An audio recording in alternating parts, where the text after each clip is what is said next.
Hello friends. Last video में हमने समझा था कि हमें अपने पोर्टफोलियो को रिस्की एसेट्स और स्टेबल एसेट्स में डिवाइड करना चाहिए। रिस्की एसेट्स काफी वोलाटाइल होते हैं, पर लॉन्ग रन में हम इनसे हाई रिटर्न अर्न कर सकते हैं, जिससे हम अपने लिए एक बड़ा वेल्थ क्रिएट कर सकते हैं। वहीं स्टेबल एसेट्स में हमें बहुत ज्यादा रिटर्न नहीं मिलता, पर इससे हम अपने लिए फाइनेंशियल स्टेबिलिटी क्रिएट कर सकते हैं, और इसीलिए आपके पोर्टफोलियो में दोनों का होना बहुत जरूरी है। स्टेबल एसेट्स में एक एसेट है गोल्ड। आप गोल्ड में दो तरह से इन्वेस्ट कर सकते हो, फिजिकल फॉर्म में यानी गोल्ड बार्स, कॉइन्स एटसेट्रा, या फिर डिजिटल गोल्ड में इन्वेस्ट कर सकते हो, जैसे gold ETFs, gold mutual funds, sovereign gold bonds etcetera. इसमें फिजिकल गोल्ड की डिलीवरी नहीं होती, ये एक सर्टिफिकेट फॉर्म में या फिर डीमेट फॉर्म में होता है। और आज इस वीडियो में हम सॉवरेन गोल्ड बॉन्ड को डिटेल में समझेंगे। फर्स्टली, ये क्या होता है और इसके क्या फीचर्स और बेनिफिट्स हैं। सेकेंडली, इसे लेके लोगों को कुछ डाउट्स हैं जिसे हम इस वीडियो में क्लियर करेंगे। थर्डली, हमें गोल्ड में इन्वेस्ट क्यों करना चाहिए और सॉवरेन गोल्ड बॉन्ड ही क्यों एक अच्छा ऑप्शन है, इसे भी समझेंगे। तो वीडियो काफी इंफॉर्मेटिव होगा, आप इसे एंड तक जरूर देखिएगा। सॉवरेन गोल्ड बॉन्ड एक स्कीम है जो आरबीआई ने 2015 में इशू किया था on behalf of government of India. ये 24 कैरेट प्योर गोल्ड है, जिसे आप 1 ग्राम के डेनोमिनेशन में खरीद सकते हो। चूंकि इसे आरबीआई इशू करती है, तो इसके प्योरिटी में कोई इश्यूज नहीं होता, और फिजिकल गोल्ड की तरह मेकिंग चार्जेस, जीएसटी या स्टोरेज कॉस्ट भी नहीं होता। प्लस ये आरबीआई अपने बुक्स में मेंटेन करती है, तो इसके खोने का भी कोई रिस्क नहीं होता। इसमें कौन अप्लाई कर सकता है? इसमें सिर्फ रेसिडेंट इंडियंस ही अप्लाई कर सकते हैं। एज डिक्लेयर्ड बाय आरबीआई, कोई भी retail investor, HUF, trust, universities and charitable institution इसमें इन्वेस्ट कर सकते हैं। इसमें एनआरआई इन्वेस्ट नहीं कर सकते। इसमें जॉइंट होल्डिंग अलाउड है। इसमें माइनर भी इन्वेस्ट कर सकते हैं। माइनर के बिहाफ पर उसका गार्जियन अप्लाई कर सकता है। इसमें कौन कितना इन्वेस्ट कर सकता है? इसमें मिनिमम इन्वेस्टमेंट 1 ग्राम है, जिसे हम 1 यूनिट भी कहते हैं। एक रिटेल इन्वेस्टर मैक्सिमम 4 kg तक इन्वेस्ट कर सकता है। एचयूएफ भी मैक्सिमम 4 kg तक इन्वेस्ट कर सकता है। Trust, universities and charitable institutions as declared by RBI इसमें 20 kg तक इन्वेस्ट कर सकते हैं। इसे कहां अप्लाई कर सकते हैं? एज पर आरबीआई आप इसमें banks, post offices, stock holding corporation of India limited और स्टॉक एक्सचेंजेस जैसे एनएससी और बीएससी और उसके ब्रोकर्स के थ्रू अप्लाई कर सकते हो। आप इनके ब्रांचेस में जाके फिजिकल फॉर्म भर सकते हो, या फिर ऑनलाइन इनकी वेबसाइट्स में जाके भी अप्लाई कर सकते हो। अगर आप ऑनलाइन अप्लाई करते हो तो आपको 50 रुपीज पर ग्राम डिस्काउंट भी मिलता है। इसमें अप्लाई करने के लिए पैन कार्ड का होना मैंडेटरी है। इसका पेमेंट कैसे होता है? अगर आप कैश पेमेंट करते हैं तो मैक्सिमम 20,000 तक कैश में आप बॉन्ड खरीद सकते हैं। आप डिमांड ड्राफ्ट, चेक या फिर ऑनलाइन ट्रांसफर भी कर सकते हैं। थर्ड है ड्यूरेशन। ये 8 साल के लिए इशू होता है, पर आरबीआई आपको प्री मैच्योर एग्जिट भी अलाउ करती है। 5 साल के बाद on the date of interest payment आप इस बॉन्ड से एग्जिट कर सकते हो। यानी 5 साल के बाद हर 6 महीने में आप इस बॉन्ड से एग्जिट कर सकते हो। तो क्या 5 साल से पहले कोई इन्वेस्टर इसे बेचना चाहे तो क्या वो ये नहीं बेच सकता?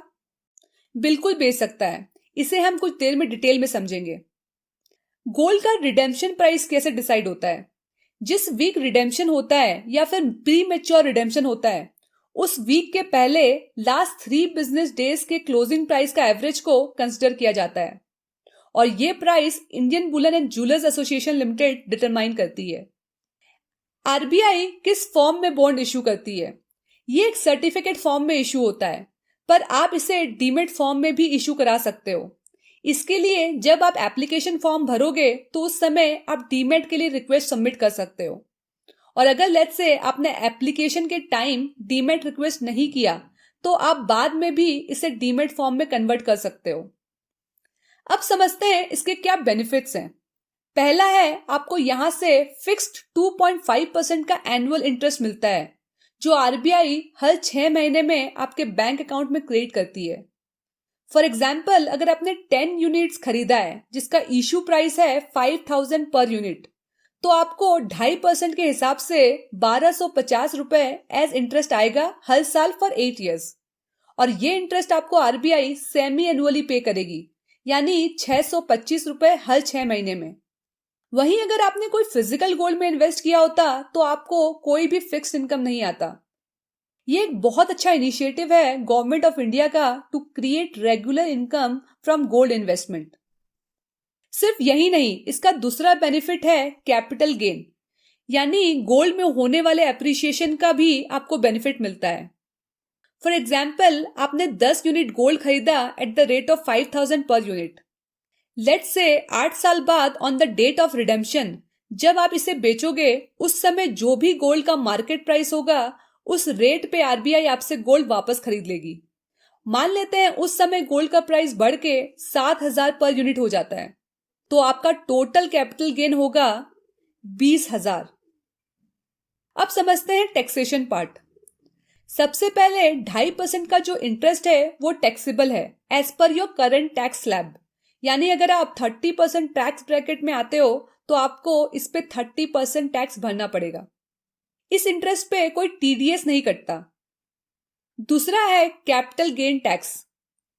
अगर आप इस बॉन्ड को मैच्योरिटी तक होल्ड करते हो और आरबीआई से रिडीम कराते हो, तो ऑन रिडेम्पशन आपका जो भी कैपिटल गेन होगा वो टैक्स फ्री हो जाएगा, यानी आपको अपने मुनाफे पे कोई भी टैक्स नहीं भरना पड़ेगा।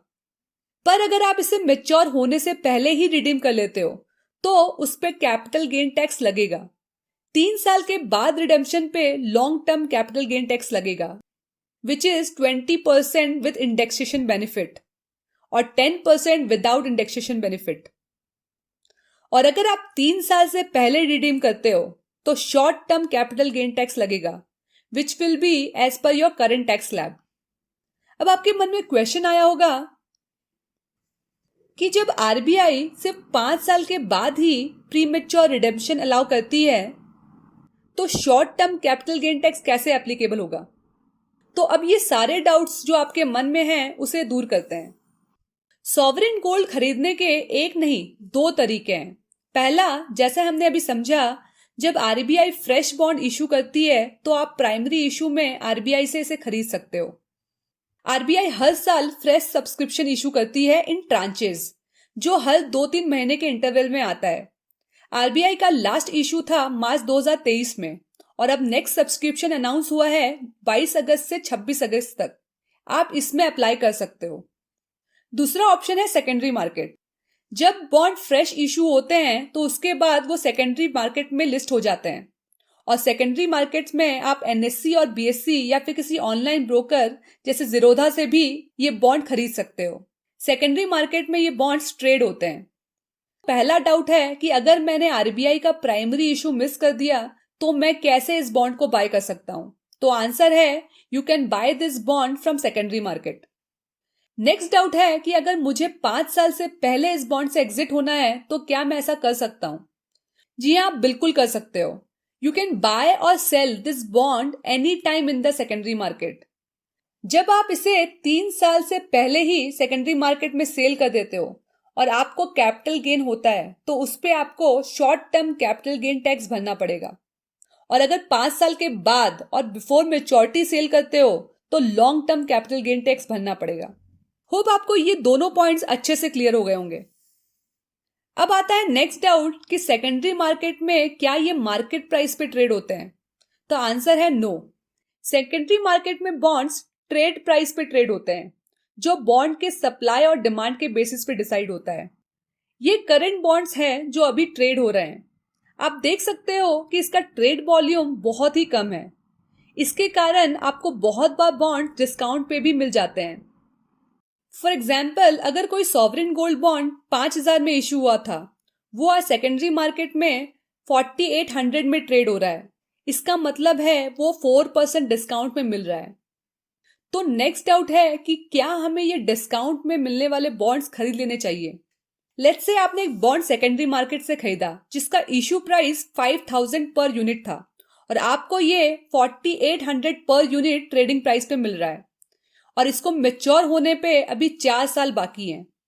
इस सिचुएशन में अगर आपको लगता है कि गोल्ड का प्राइस इन 4 साल में ऊपर जाएगा और आप मैच्योरिटी तक इस बॉन्ड को होल्ड करोगे, तो आप सेकेंडरी मार्केट से इसे डिस्काउंट पे खरीद सकते हो और मैच्योरिटी पर आरबीआई इसे मार्केट प्राइस पे रिडीम कर लेगी और आपको जो भी कैपिटल गेन होगा वो टैक्स फ्री हो जाएगा।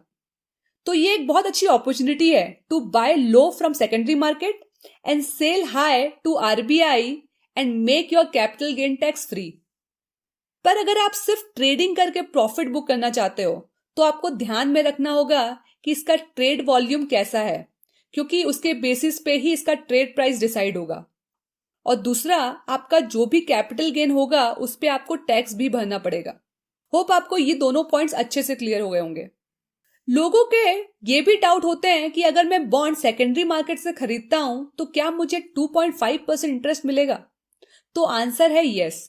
आप बॉन्ड कहीं से भी खरीदो, आपको इंटरेस्ट मिलेगा और ये इंटरेस्ट बॉन्ड के इश्यू प्राइस पे कैलकुलेट होता है, ना कि ट्रेडिंग प्राइस या मार्केट प्राइस पे। टैक्स को लेके लोगों के कुछ डाउट्स हैं। लेट्स से अगर मैं एक बॉन्ड सेकेंडरी मार्केट से खरीदता हूं जिसको मैच्योर होने में 2 साल बाकी है और मैच्योरिटी पे मैं इसे आरबीआई को बेच देता हूं, तो क्या मुझे टैक्स एग्जेम्पशन मिलेगा? तो सबसे पहले बॉन्ड सिर्फ आरबीआई ही रिडीम करती है। सेकेंडरी मार्केट में बॉन्ड रिडीम नहीं होते, सिर्फ ट्रांसफर होते हैं। सो अगर आपने सेकेंडरी मार्केट से बॉन्ड खरीदा है तो आप बॉन्ड होल्डर बन जाते हो and as per RBI on maturity bond holder will get tax exemption. So आपको इस केस में टैक्स एग्जेम्पशन मिलेगा, भले ही आपने 2 साल के लिए ही बॉन्ड क्यों ना होल्ड किया हो। वो मैटर नहीं करता, मैच्योरिटी तक होल्ड करना ही मैटर करता है। होप यहां तक आपके सारे डाउट्स अच्छे से क्लियर हो गए होंगे और अगर आपको अभी भी कोई डाउट है तो आप कमेंट कर सकते हो, आई विल आंसर। अब आते हैं कि हमें गोल्ड में इन्वेस्ट क्यों करना चाहिए और सॉवरेन गोल्ड बॉन्ड ही एक अच्छा ऑप्शन क्यों है। गोल्ड को अपने पोर्टफोलियो में ऐड करने का 3 बेनिफिट है: रिटर्न, डाइवर्सिफिकेशन एंड लिक्विडिटी। अगर हम लास्ट 20 साल का हिस्टोरिकल डेटा देखें तो गोल्ड ने एक अच्छा रिटर्न दिया है। जब भी कोई इकोनॉमिक क्राइसिस होती है या फिर किसी कंट्री में जियोपॉलिटिकल अनसर्टेनिटी आती है तो उस समय स्टॉक मार्केट काफी वोलेटाइल हो जाता है और ऐसे में लोग रिस्की एसेट्स से अपना पैसा निकाल के स्टेबल एसेट्स में लगाने लगते हैं और गोल्ड एक स्टेबल एसेट है जिससे आप अपना रिस्क डाइवर्सिफाई कर सकते हो। गोल्ड एक लिक्विड एसेट है, आप इसे आसानी से मार्केट में बेच सकते हो, चाहे वो फिजिकल फॉर्म में है या डिजिटल फॉर्म में। और गोल्ड में सॉवरेन गोल्ड बॉन्ड एक अच्छा ऑप्शन क्यों है, इसे भी समझते हैं। चूंकि ये डीमैट फॉर्म में होता है तो ये सिक्योर है, फिजिकल गोल्ड की तरह चोरी होने का कोई डर नहीं होता। इसे आप कोलैटरल की तरह भी यूज कर सकते हो और इसके अगेंस्ट लोन ले सकते हो। इसके 2 बेनिफिट्स हैं। पहला 2.5% का फिक्स रिटर्न है जो आपको किसी और गोल्ड में नहीं मिलता और उसके साथ साथ कैपिटल गेन भी मिलता है। अगर आपने 2016 में 24 कैरेट 10 ग्राम गोल्ड में इन्वेस्ट किया होता तो उस समय उसका प्राइस 28,600 के पास था और आज 2023 में इसका प्राइस बढ़ के 62,000 हो गया है। यानी 8 साल में गोल्ड ने 10.15% का एनुअल कंपाउंड रिटर्न दिया है, यानी आपको टोटल 12.65% का रिटर्न मिला है, जो एक बहुत अच्छा रिटर्न है। फिजिकल गोल्ड की तरह इसमें कोई GST, making charges, storage charges भी नहीं होते। अगर आप मैच्योरिटी तक इसे होल्ड करते हो तो इसमें आपको कोई टैक्स नहीं भरना पड़ता। गोल्ड ईटीएफ की तरह इसमें कोई एनुअल चार्जेस भी नहीं होते। गोल्ड ईटीएफ क्या होता है इसे हम किसी और वीडियो में डिटेल में समझेंगे। और जैसा मैंने बताया, आप सेकेंडरी मार्केट में इसे ट्रेड कर सकते हो, तो लिक्विडिटी का भी कोई प्रॉब्लम नहीं है। और सबसे इंपॉर्टेंट, इसे आरबीआई इशू करती है on behalf of government of India, तो इसमें डिफॉल्ट होने का तो कोई भी रिस्क नहीं है। तो क्या इस बॉन्ड के कोई भी लिमिटेशन नहीं है? ऐसा भी नहीं है। हर इन्वेस्टमेंट के अपने एक लिमिटेशन होती है। यहां हम एज्यूम कर रहे हैं कि गोल्ड फ्यूचर में अप्रिशिएट होगा जिससे हमें कैपिटल गेन होगा, पर देखा जाए तो ये एक लिमिटेशन नहीं है।